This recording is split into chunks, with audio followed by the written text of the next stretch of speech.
Pessoal, teve gaúcho aí jogando na cara do Baldasso, né? Falando na cara dos colorados, né? Tem que viver a realidade, né?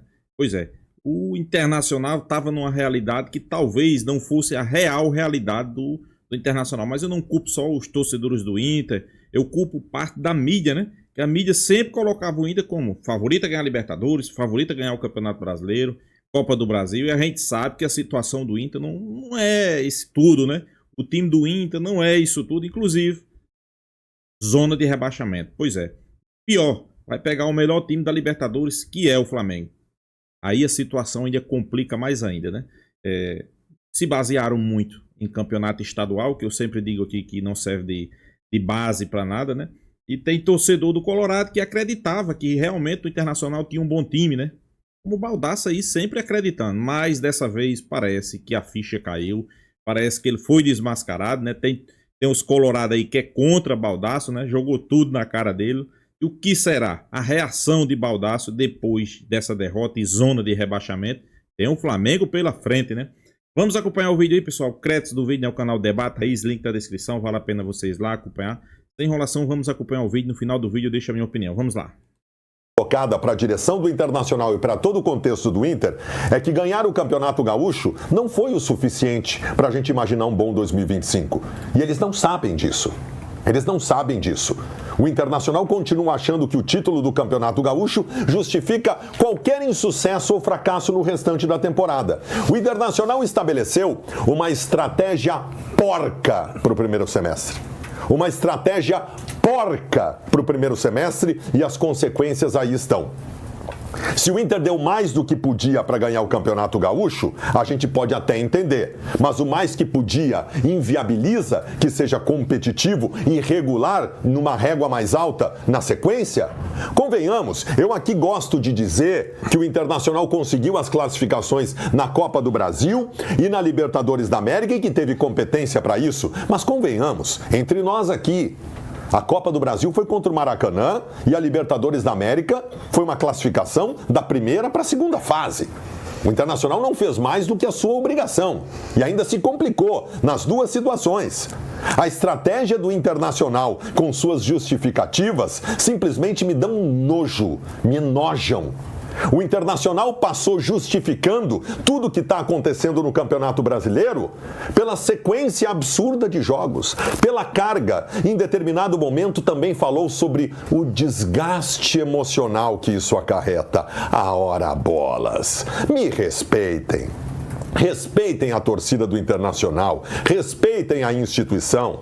Qual era a carga emocional do jogo de ontem em Minas Gerais? Qual era o desgaste físico do jogo de ontem em Minas Gerais? Que o Internacional está há 10 dias sem jogar. Pelo amor de Deus, sabem como é que o Internacional terminou o jogo de ontem? Eu vou dizer para vocês. O Inter terminou o jogo de ontem empilhando atacantes, com o Roger empilhando jogadores de ataque no time. Em determinado momento, nos últimos 15 minutos de jogo, o Internacional tinha em campo um ornitorrinco tático, ininteligível. A gente não sabia quem fazia o quê. O Roger coloca o guri, que ninguém entendeu, o Iago Noal no meio-campo.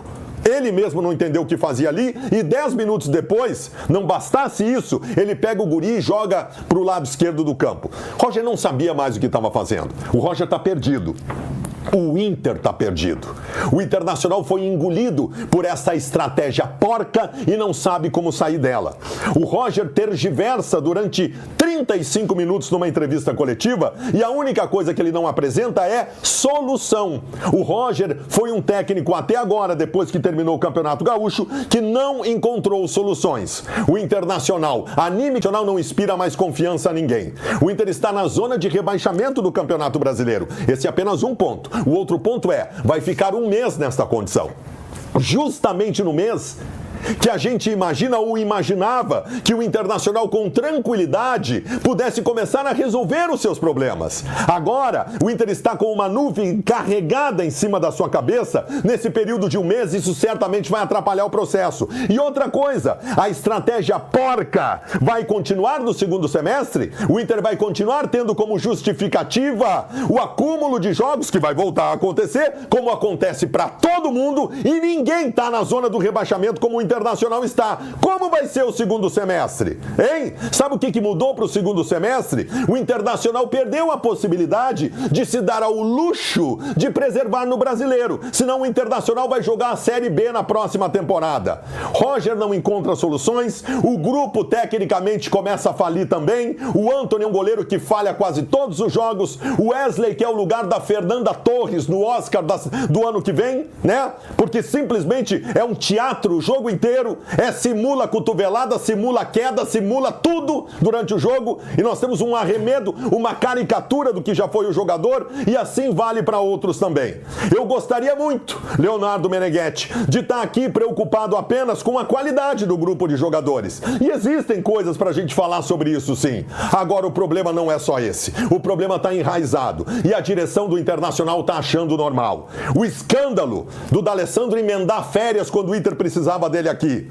O presidente Barcelos está realmente, pipocando compromissos importantes institucionalmente. Mas eu gostaria de lembrar ao presidente que, a partir de agora, mais importante que qualquer compromisso deles é estar aqui com o Internacional, que está na zona de rebaixamento do Campeonato Brasileiro. O vice de futebol tirou férias com a família na Europa um tempo atrás, o que não tem problema nenhum, mas o Inter mentiu. O Internacional disse que ele estava cumprindo compromissos profissionais. E não era verdade. É verdade que estão dizendo do D'Alessandro agora? Porque se o Inter está em torno a mentiras, eu vou acreditar nisso. Como mentiu em relação ao Rocher, como mentiu em relação ao Valência, o Internacional virou uma farsa neste momento. O Inter finge que joga o Campeonato Brasileiro, o Internacional finge que está dando a informação transparente sobre o departamento médico, a direção finge que está preocupada com o brasileiro, e a gente aqui, de forma real, sem fingimento nenhum, está sofrendo com o Internacional, que começa a fazer fiasco na temporada. De que forma a gente vai acreditar com essa frouxura, essa flacidez que o Internacional trata as coisas, de que a gente vai obter sucesso em jogos tão importantes e tão difíceis como Fluminense e Flamengo no segundo semestre? O Inter nesse momento é um vexame, o Inter neste momento é uma vergonha por culpa da incompetência de todo mundo que está lá dentro. Dia dos Namorados ontem, né? E trabalhando, que é as coisas que eu gosto de fazer. Ganhou bem o jogo? Aí eu já tenho o teu momento de fala, agora tem que dar uma segurada aí. Tu não tem condições. Debreia pra ele, debreia. O meu pai, eu tenho, claro, todo mundo que já perdeu pai ou mãe tem muita saudade, né? Mas eu tenho muita saudade do meu pai, porque o meu pai não chegou a me ver trabalhando com jornalismo esportivo. E ele sempre dizia assim, olha, em qualquer situação que tu vá viver daqui pra frente, evita o autoelogio, deixa que os outros te elogiem. E eu pratico isso todos os dias, eu não fico me autoelogiando, né? Mas eu conheço muito de futebol, cara, e principalmente do Internacional, porque há muito tempo, eu vim há bastante tempo com a água mineral sem gás, e falei aqui, aí depois o Baldasso fez aquele fiasco com o botijão de gás que ele nem conseguia carregar. Tem algumas coisas... Trouxe uma cola um dia aqui, né? Aquela cola, né? refrigerante cola aquele. Aquele refrigerante. E aí, até tem aqui. Tu trouxe de novo? Não, tem outro recado aqui pro Baldasso, porque aqui nós temos a expectativa do Baldasso, que é o G4, e aqui nós temos a realidade do time do Baldasso, que é uma brincadeira. Isso aqui é fato. Tá acontecendo. Como disse o Baldasso, ele usa muito essa frase, tá acontecendo. Eu disse já há algum tempo aqui, e claro, é que toda vez agora que eu e o Diogo Rossi, que também é identificado com o Grêmio, a gente fala alguma coisa crítica ao Internacional, clubismo, porque nada serve. Não, é que tem algumas coisas que elas vão te deixando muito claro. O Inter fez um cavalo de batalha, e teria que fazer, tá? Porque eu queria ter ganho o Campeonato Gaúcho, eu não queria ter perdido não, eu queria ter ganho. Mas o Inter fez uma batalha. E eu acho que fala mais do momento que o Grêmio estava vivendo, de transição e troca de técnico, do que qualquer outra coisa. Mas o Inter ganhou. E aí, para um presidente, que embora o Baldasso ame, ele não tinha ganho nada em 3 anos de gestão, e até tem uma lista ontem do Marcos Bertoncello circulando aí com os números deles, que são, olha, passa por média num colégio que cobre nota 5 como média. Então, naquele momento, ganhar, relaxa, opa, eu não tinha ganho nada. Eu ganhei, agora eu dou uma relaxada. Aí a gente dizia aqui, aí chegava o Baldasso, não, onde vocês viram? Porque agora o Bahia, que esse Bahia não joga nada. Olha o que nós fizemos com o Nacional de Montevidéu. Calma, tinha que lembrar o que fizeram com o Nacional de Montevidéu aqui, quando o Nacional abriu 3-0 e o Roger Machado, intocável, que agora os próprios identificados, opa, mudamos de opinião.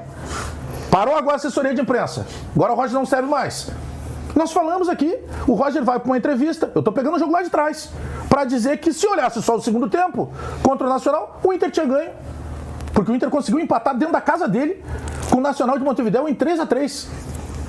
Aí fizeram outro cavalo de batalha para poder classificar. E como foi bem lembrado aqui, foi só uma classificação de primeira fase, não é nem um mata-mata que vai ser daqui pra frente. Eu não tô dizendo que tá proibido o Inter ganhar a Libertadores, ganhar a Copa do Brasil. Não tá proibido. Mas olha a realidade de um time que E eu comprei uma bronca aqui um dia que eu pedi, por favor, me mostrem a tabela. Porque na tabela já tinha o Grêmio... Não, na época o Inter ainda estava na frente do Grêmio, acho que com 1 ponto ou 2, na época. E eu dizia, mas por que é tratado o Inter longe do título e o Grêmio perto do Z4? Os dois estão na mesma situação. E se não fosse um Grenal, e repito, tá? Toda vez que o Inter bateu com qualidade, o Inter não ganhou com qualidade. Porque o jogo comemorado pelo Baldasso e por alguns outros identificados contra o Flamengo foi empate. Aí tem um outro jogo que é comemorado também contra o Palmeiras, em que o Inter perdeu. A geração de torcedores do Inter, principalmente os baldacianos, eles passaram a comemorar quando eles jogam bem e perdem. Perderam dentro de casa o Palmeiras, mas se comemorou. Então isso era questão de tempo. Aí daqui a pouco tu perde um Alan Patrick, tu perde o Fernando, que é o melhor jogador, é óbvio que isso vai fazer diferença. Mas ontem, quando nós apontamos isso, onde é que se viu? Não, tu tá menosprezando a história. Não se fala de história, se fala de momento. O Campeonato Brasileiro é de ponto corrido. E mesmo o Grêmio, numa bagunça danada, esse Grenal que a gente fala, que pra mim seria pior a diferença ainda, porque eu sei que alguns discordam, mas pra mim teve um pênalti não marcado para o Grêmio, tiraria um ponto do Inter, colocaria mais 2 para o Grêmio e estaria pior ainda. O Grêmio, que naquele jogo atuou sem técnico. Sem técnico. Então os problemas do Inter não são de hoje, Bolaço. Tu te engana. Essa brabeza que tu tá desde ontem, ela tinha que acontecer antes. Ou tu não presta atenção, ou tu acha que tudo lá que acontece é bom. Agora deu problema. Agora todo mundo foi ver que o presidente tá viajando não sei pra onde. Eles entraram naturalmente, e isso é um relaxamento natural de todo ser humano. Quando tu põe assim, cara, o meu problema é isso aqui. E tu vence aquilo ali, tu relaxa. Só que o problema do Inter é muito maior. Só que se iludiu e, infelizmente, tem que lembrar de novo meu caríssimo colega Fabiano Baldasso, se vendeu um Inter que não existe, senhores. Não existe. O Bisol ontem falou depois do jogo. Não, mas vocês vejam, por exemplo, no ano passado, vocês mesmos da imprensa, ele tem razão usar essa frase, nos colocaram como candidato a título. Não, Bisol. Eu cheguei a brigar aqui quando eu olhava a tabela, mas olha quantos pontos eles estão do líder. Não, mas é que se pegar o fulano e se o Beltrano beber um pouco mais de vodka e se o fulano tomar um calmador para não ter dor de cabeça, pode ser que... Bagé. Não existia. Existe. Não existe. Tá na hora de viver a realidade. Alguma coisa errada aconteceu para deixar de existir. Tá na hora de viver a realidade. Essa é a questão. Vamos lá, Diogo. Eu não sei se é possível o que eu vou dizer, tá, Meneghetti, mas eu não tô surpreso, mas tô surpreendido. Eu não estou surpreso com o que está acontecendo no Internacional, porque há 2 meses, com tranquilidade, eu fui o primeiro a levantar aqui que o Internacional estava mal. Primeiro. Não, gremista, maluco, não sei o quê. Vai acabar confete aqui nessa aqui. Aí eu comecei... Primeiro fui eu, né? Eu vou começar a jogar um pouco de confete. Ele foi o segundo. Vou começar a jogar um pouco de confete. Eu não pratico. Eu pensei que vocês iam analisar o Inter. O Bagé falou 45 minutos sobre as teses dele, Bagé. Agora tu vai falar 20. Estão todas confirmadas. Provavelmente 20 minutos eu não vou conseguir, né? Porque na primeiro minuto eu não consegui nem terminar. Mas vamos embora. Desculpa, Diogo Rossi. Eu não tô surpreso, porque eu já tinha dito que isso estava acontecendo. O que eu tô surpreendido é o Inter no Z4 do Campeonato Brasileiro. Isso eu não acreditava que iria acontecer, tá? Em nenhum momento. O Internacional não tem time pra isso, não tem grupo pra isso, não tinha trabalho pra isso, mas tá lá, no Z4 do Campeonato Brasileiro. E eu até imaginei que quando a água de fato batesse na bunda, como em outros momentos, o Internacional ia jogar bola, mas não jogou. Ontem contra o Atlético Mineiro ainda foi pior, né? Pelas escolhas do treinador, pelo estilo de jogo que o Inter tem tentado aplicar. Aliás, os 3 volantes estão maravilhosos. Cada dia é uma coisa melhor, né? 7 jogos o Inter não ganha de ninguém com esses 3 volantes. Bom, então esse é o ponto. Mas ontem foi confirmada uma outra tese que a gente tem defendido aqui. E aí é o grupo, de maneira geral, que quase, né, na integralidade tem defendido. O Inter não acha que tá mal. O Inter não acha que tá mal. A entrevista coletiva do vice de futebol do Internacional, José Olavo Bisol, ela é de alguém que tá em Nárnia. Eu sou um pouco mais jovem, né? Então o filme de Nárnia... A ideia de viagem é que eles estão adorando viajar. Eu consigo ter apenas essa relação. Talvez vocês consigam fazer uma relação diferente e tal, mas eu só consigo fazer essa. De alguém que tá em Nárnia, ele tá em outro planeta. Não, mas nós estamos em 3 competições. Tem gente que queria estar em 3 competições. Esquece quem queria estar em 3 competições. Porque quem está em 3 competições está na tua frente, e bem na tua frente, no Campeonato Brasileiro. Então, assim, o Internacional tem certeza, e eu acho que esse é o grande situação de preocupação para os próximos 30 dias, que tá bem. Que o trabalho tá bom, que as coisas estão andando, que tá tudo funcionando, que tem um que outro problema. E eu não tô falando do torcedor. O torcedor do Inter tá muito claro. Ontem eu tava assistindo o Baldasso indo para casa, tá muito claro. Tá chateado, tá decepcionado, tá incomodado, tá vendo que a coisa não tá andando, mas é internamente. Cara, ontem o Leonardo Sonda tentou arrancar, primeiro do Roger e depois do Bisol, sobre a questão dos dirigentes e tal, que não estão aqui. Os dois fizeram assim, não, isso não faz nenhuma diferença, que não sei o quê, que não é isso. Gente, abra o olho. Eu vou dizer agora pro Inter aqui, abre o olho, senão o Inter vai jogar a Série B. Eu queria falar um pouco mais sobre essa questão da direção, porque eu acho que é um ponto importante. O Inter não perdeu pro Fluminense, pro Atlético, ou não tem essa campanha horrorosa, abaixo da linha do medíocre, na verdade, de 2 vitórias em 12 jogos no Campeonato Brasileiro, pela ausência do presidente, do D'Alessandro. O Bisol também teve um jogo que ele foi lá para ver na Europa a final da Champions League, o que é maravilhoso. O presidente agora está nos Estados Unidos, sei que o evento é representativo, talvez até ele fique esse mês lá nos States, né, para ver o Mundial de Clubes. Quem não quer ver, né? Tem uma invejinha branca aqui, né? Quem não quer ver, ficar um mês nos Estados Unidos vendo o Mundial, talvez o presidente fique lá, eu não sei a agenda dele. Agora, eu acho que o Internacional tem que ser mais transparente. Não com o jornalista, não com o setorista, com o repórter, mas com o seu torcedor. Que ele próprio, Internacional, depois quer vender título de associado, que ele quer vender, que ele quer estádio lotado, que ele quer vender camisa, que ele quer vender outros produtos. Porque o que o Internacional está fazendo com relação ao D'Alessandro, ou é tentar sonegar a informação verdadeira, ou então o Internacional não dá a importância que o D'Alessandro tem. E eu acho que ele tem importância. Por isso eu o elogiei muito, como exemplo de toda a direção colorada, pela mobilização no Campeonato Gaúcho. Mas eu não embarco mais nessa, tá? Digo que o que está acontecendo agora nos últimos jogos é consequência do esforço supremo do Gauchão. Daqui a 2, 3 dias, a gente vai fechar 3 meses da final do Campeonato Gaúcho. 3 meses, 90 dias. É muito tempo, gente. 90 dias com 2 paradas de data FIFA.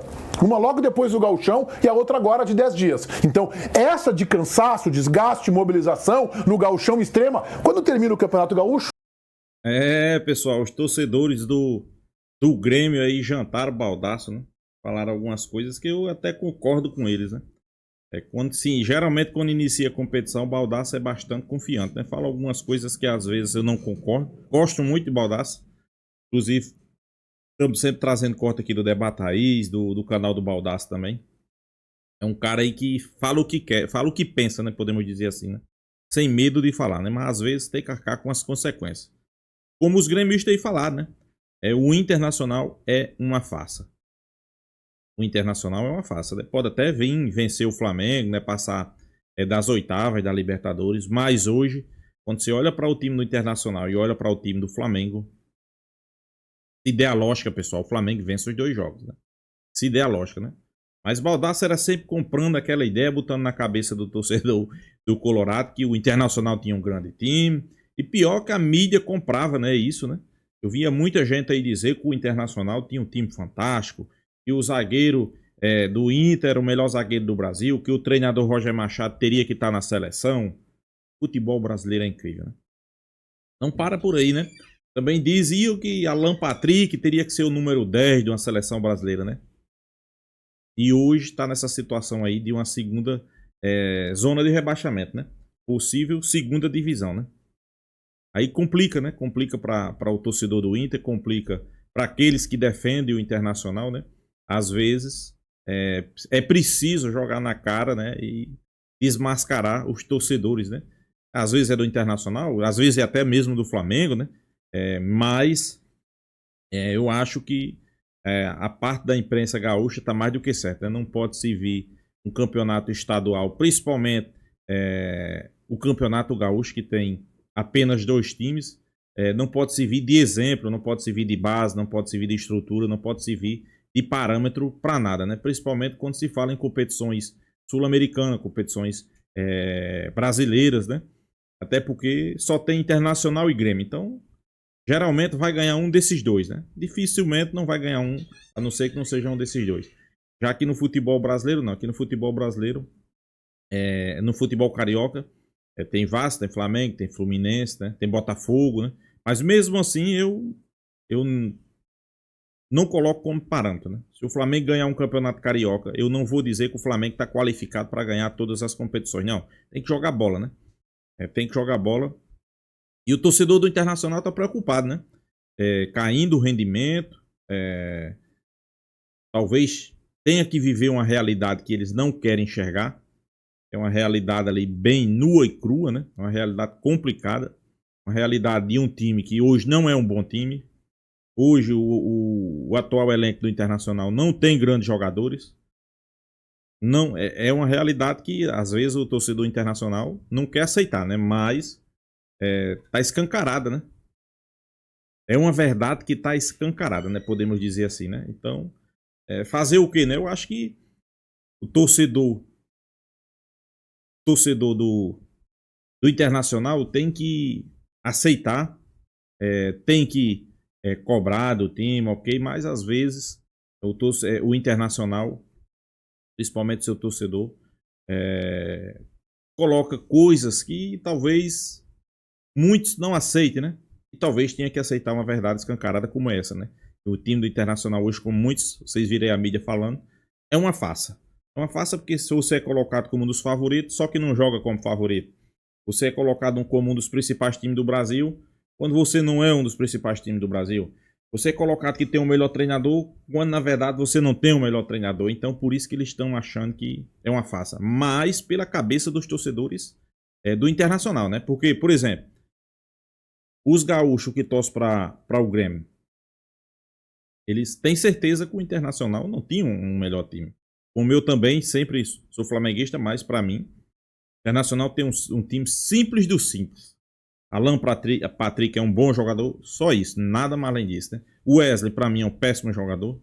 Não gosto de Wesley.